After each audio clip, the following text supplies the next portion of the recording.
Olá pessoal, bem-vindos ao nosso canal. Vamos para mais uma aula de física. A gente vai falar agora de lançamento oblíquo. As últimas aulas nós falamos de lançamento. Comecei com lançamento vertical, fizemos algumas questões, falamos de queda livre, fiz uma única questão, faremos mais questões sobre queda livre e agora a gente vai falar de lançamento oblíquo. Isso é o calcanhar de Aquiles de muita gente. Muitos alunos ficam assustados quando falam em lançamento oblíquo, acham que é uma coisa do outro mundo, acham difícil, enfim. Na verdade tem alguns detalhes, mas é um assunto fácil, importante, simples e prático. Você vê isso na prática, no jogo, uma partida de futebol, um arremesso de um saque de vôlei, uma partida de vôlei, enfim. São várias situações que a gente se depara com lançamento oblíquo. Arremesso, né, de disco nas Olimpíadas, nos Jogos Olímpicos, tudo isso são aplicações práticas do lançamento oblíquo. Existe um detalhezinho que às vezes o aluno tem muita dificuldade, principalmente para iniciar o estudo do lançamento oblíquo. Não vou começar agora falando de lançamento oblíquo. Eu vou começar falando de uma ferramenta que nós vamos utilizar para entender o conteúdo. Que ferramenta é essa? Vetores. Teremos uma aula só de vetores, gente. Então a gente vai falar de vetores. Então, só para você ter uma noção, quem nunca viu o nome vetores, quem nunca viu falar de vetores, existem grandezas vetoriais e existem grandezas escalares. As grandezas vetoriais são grandezas que dependem do valor, né, do módulo, da direção e do sentido. Por exemplo, quando eu aplico uma força, eu preciso direcionar essa força. Eu não aplico uma força de qualquer jeito. Então a direção, o sentido que eu aplicar essa força, fará toda a diferença. Quando eu dirijo, quando eu estou com certa velocidade, o sentido, a direção que eu corro, que eu me movimento, que o corpo tem esse movimento, fará toda a diferença. A direção e o sentido do seu deslocamento farão todas as diferenças. Então nós estamos falando aí, eu dei exemplos de grandezas vetoriais. E às vezes eu brinco com os meninos. Tempo, eu não preciso dizer que são 2 horas da tarde para cima nem para baixo.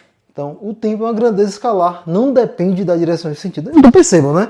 Os vetores dependem de direção e sentido. Outras grandezas escalares, temperatura, energia, tempo, não depende de direção e sentido. Tranquilo? A gente está falando de velocidade, então nós estamos tratando de grandezas vetoriais. E aí a gente vai fazer um estudo de uma parte dessa aplicação de vetores, que é a decomposição vetorial. Eu coloquei aqui no quadro. A gente vai decompor um vetor. E quando eu digo decompor, quando você vai decompor, qual é a ideia de decompor? A ideia de separar, né? De dividir. Então, se a gente vai decompor um vetor, eu vou separar esse vetor. Eu vou dividir esse vetor. Nós vamos dividi-lo em 2 partes. Tem um vetor V, que está com uma certa inclinação.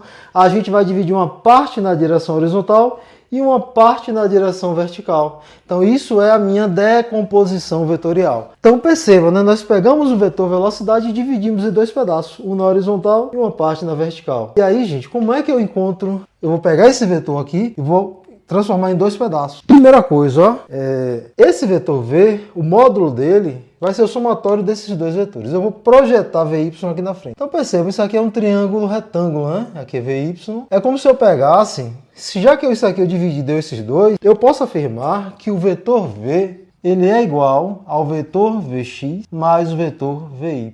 Perceba, né? Olha, eu estou colocando uma setinha em cima. Quando eu coloco a setinha em cima do vetor, eu estou dizendo que esse vetor, que tem módulo, direção e sentido, ele é a soma desse vetor, que também tem módulo, direção e sentido, com esse outro vetor, que também tem módulo, direção e sentido. Agora, professor, se eu quiser saber só um valor, o módulo do vetor V, como é um triângulo retângulo, teorema de Pitágoras, não é isso? Quadrado da hipotenusa é igual à soma do quadrado. V vai ser raiz quadrada de Vx ao quadrado, mais Vy ao quadrado. Mas não é isso que nós queremos fazer hoje aqui. Essa é a intenção.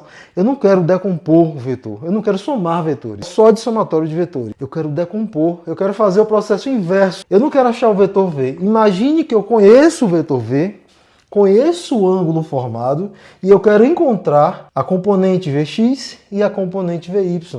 Aí a gente vai também pensar em um triângulo retângulo, em que eu tenho uma hipotenusa, aqui eu tenho a hipotenusa, aqui nós temos cateto na frente do ângulo, é o cateto oposto, e aqui eu tenho um cateto adjacente, ficou embolado, mas não vão enxergar, mas é o cateto adjacente. Percebem?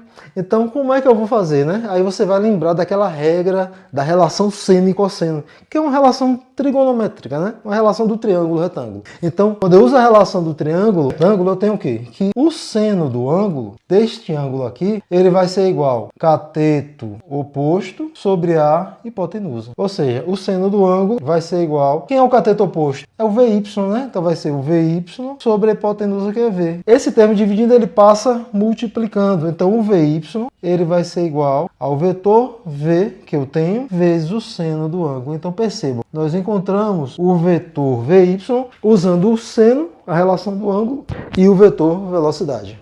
Está separando isso aqui em dois vetores. A mesma coisa, ó, o cosseno do ângulo, ele é o cateto adjacente sobre a hipotenusa. Cateto adjacente sobre a hipotenusa. Escrevi com letra minúscula, enfim, mas não tem nada não. Então o cosseno do ângulo será igual, a gente está muito quente aqui, cateto adjacente Vx sobre a hipotenusa, que é o vetor V. Então vai ser Vx sobre V, passa multiplicando. Então quem é Vx? Vx é igual a V vezes o cosseno do ângulo. Então foi basicamente, nós pegamos o vetor velocidade e decompomos em Vx e Vy. Fizemos uma decomposição vetorial. Lembrando que nem sempre o x vai ser cosseno e o y vai ser seno. Depende do ângulo, de onde estamos usando esse ângulo. Para esse caso específico, sim. Certo? Ah, professor, aí para que isso aí? A gente vai iniciar agora.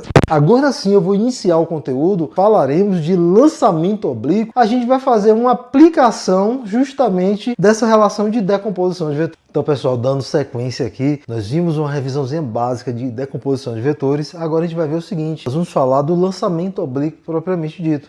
Então, lançamento oblíquo, eu no início da aula disse vários exemplos, né? Quando o cara chuta uma falta, você bota uma barreira, né, no jogo de futebol, e aí o jogador vai lá e chuta a bola para ela cobrir a barreira e chegar na... Então perceba, a ideia é que a bola suba um pouquinho, passe por cima da barreira e caia dentro do gol, né? E consiga atingir o objetivo da partida de futebol. Então a gente já viu muitos gols maravilhosos, né? O Bruxo, que fez muitos gols de falta, enfim. Os caras treinam várias vezes batendo falta, mas de certa forma são vários lançamentos oblíquos que são aperfeiçoados com treinamento. Tinha o Marcelinho Carioca, que era um excelente cobrador de falta, enfim. Vários jogadores se destacaram, os próprios Zico, outros caras que batiam falta perfeitamente, né? Conseguiam, eles sem ir numa sala de aula, sem saber, quer dizer, não sei, mas a maioria não foi, não entendia tanto assim especificamente do que seria um lançamento oblíquo, mas na prática o cara conseguia fazer isso com maestria, né? Com muita facilidade, tentativa e erro. Enfim, talento também ajuda muito, mas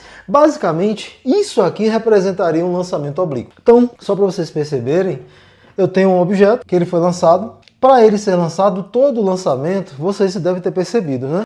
A queda livre, o objeto caiu com velocidade zero. Os outros lançamentos, eles se iniciaram com uma velocidade inicial e a partir daí eles são jogados, eles ficam à mercê do campo gravitacional terrestre. Então aqui nós teremos um caso bem legal, que é o seguinte: quando esse objeto começa a subir, a depender do ponto que ele esteja, ele vai estar submetido a uma velocidade, certo? E essa velocidade, que não é mais a mesma velocidade inicial, ela continua tendo componente na horizontal e componentes na vertical, que eu vou chamar de Vx e Vy. Então perceba, aqui nós estamos simplesmente, como eu já falei nesse instante, estamos aplicando uma decomposição de vetores. Só que tem um detalhe, a gente não vai decompor todo o lançamento, porque aqui eu não sei quem é o ângulo. Eu vou conhecer o ângulo inicial. Então a gente vai começar entendendo como decompor a parte da velocidade inicial e depois nós vamos tentar escrever este lançamento trabalhando com duas direções, uma direção horizontal e uma direção vertical. A gente vai separar os movimentos na horizontal e o movimento na direção vertical. Então, vou fazer o seguinte, eu acho que eu vou dividir essa aula em duas partes, justo para vocês conseguirem compreender melhor, a gente com mais tranquilidade, entender direitinho como analisar ponto a ponto desse lançamento. Então, perceba, inicialmente nós vamos decompor a velocidade inicial, como a gente fez na estante, né? Eu tenho uma velocidade VO, eu vou achar VOX e VOY, né? Então, gente, ó, o VOX, eu vou fazer o seguinte, ó, o cosseno do ângulo, a gente viu na estante, ele é igual ao cateto adjacente, lembra, eu projetei isso aqui na frente, né? Aqui eu tenho um VOY, triângulo retângulo, cateto adjacente VOX, cateto oposto VOY. Então, quem é o cosseno? É o cateto adjacente sobre a hipotenusa, ou seja, VOX sobre VO. Passando, multiplicando, então, VOX é igual ao VO cosseno do ângulo. Eu não estou detalhando tanto que a gente já fez uma revisão disso aqui. Do mesmo jeito aqui, ó, o seno do ângulo é o cateto oposto sobre a hipotenusa. Então, quem é o cateto oposto? VOY e a hipotenusa VO. Então, o VOY é igual ao VO vezes o seno do ângulo. Então, nós fizemos aqui o que? Nós aplicamos uma decomposição vetorial para podermos escrever a velocidade inicial na direção de X e na direção de Y, uma decomposição vetorial. Tranquilo, gente? A gravidade ela atua na horizontal, então nós temos o campo gravitacional atuando na direção vertical. A gravidade atua na direção vertical, sentido para baixo, como em todos os lançamentos. Belezinha, para não ficar muito grande esse bloco de aula, a gente vai dividir em 2 blocos. No próximo bloco a gente vai entender como é que eu vou analisar o movimento na direção de X e na direção de Y. Espero que tenham gostado da aula até agora. Deixem de ver o próximo bloco, que é quando a gente vai realmente começar a entender o que é o lançamento oblíquo. Se que ainda não se inscreveu no canal, não se esqueça de se inscrever, de acionar o sininho, de continuar observando as aulas aí, não parar os estudos, né? Se concentrar aí pelos estudos, o Enem está chegando, passa rápido, estamos chegando no meio do ano, rapidinho a gente chega no Enem. Até o período do Enem a gente vai estar gravando bastante aulas, muitas aulas aí, bastante conteúdo, e aí espero que vocês aproveitem. Então pessoal, um forte abraço e até o próximo bloco de aula.